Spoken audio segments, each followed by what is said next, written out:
ഇല്ല, ഇവിടെ ഈ കേട്ടത്തില്ല. ഗൈസ്, അപ്പോൾ ഈ ഒരു വീഡിയോയുടെ താഴെ വളരെ മോശമായിട്ടുള്ള കുറച്ച് കമൻസ് ഒക്കെ വന്നായിരുന്നു. നമുക്ക് എന്തായാലും അവർ അക്കൗണ്ട് കയറി നോക്കാം. പെയ്ഡ് സർവീസ് മാത്രം, നൈറ്റ് സർവീസ് ഇല്ല. അപ്പോൾ പരിപാടി മണിയടിയും അതേപോലെ കോലുകളിയുമാണ് കുണ്ടാന്ന് വിളിച്ചത്.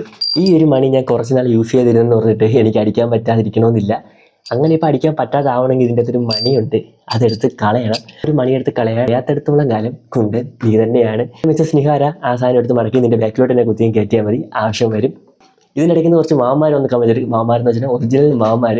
അവന്മാരുടെ പ്രായത്തിൻ്റെ പക്വത കുറവായിട്ട് കണ്ടിട്ട് കമൻറ്റിൽ റിപ്ലൈ കൊടുത്തിട്ട് ഞാൻ ഈ വീഡിയോയിൽ അത് കാണിക്കുന്നില്ല. അവന്മാരൊരു വിഷയം വന്നതെന്ന് വെച്ചാൽ മോഹൻലാലിനെ പറഞ്ഞുകൊണ്ടായിരിക്കും വന്നത്.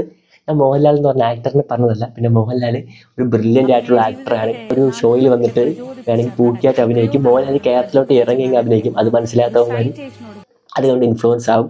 അപ്പോൾ ഈ ഒരു സംഭവത്തിൽ നമ്മൾ ഓപ്പൺ ആയിട്ട് അങ്ങ് നോർമലൈസ് ചെയ്ത് കഴിഞ്ഞാൽ ഒരുപാട് പേര് കണ്ട് ഇൻഫ്ലുവൻസ് ആയിട്ട് ആ ഒരു സെറ്റപ്പിലോട്ട് പോവും. പിന്നെ കുറച്ച് പുരോഗമനവാദമൊക്കെ ആയിട്ട് കുറച്ച് ആൾക്കാർ വന്നായിരുന്നു. അവന്മാർക്ക് പറയേണ്ട കാര്യം വെച്ചാൽ നിനക്ക് ഇപ്പോൾ എണ്ണി നോക്കാൻ പറ്റാത്ത കൂടുതൽ ജനറലുണ്ട്. ഐ ഐഡൻറ്റിഫൈ ആസ് എ കേറ്റി, I identify as A dog എന്നൊക്കെ പറഞ്ഞ് നടക്കണമാരുണ്ട്.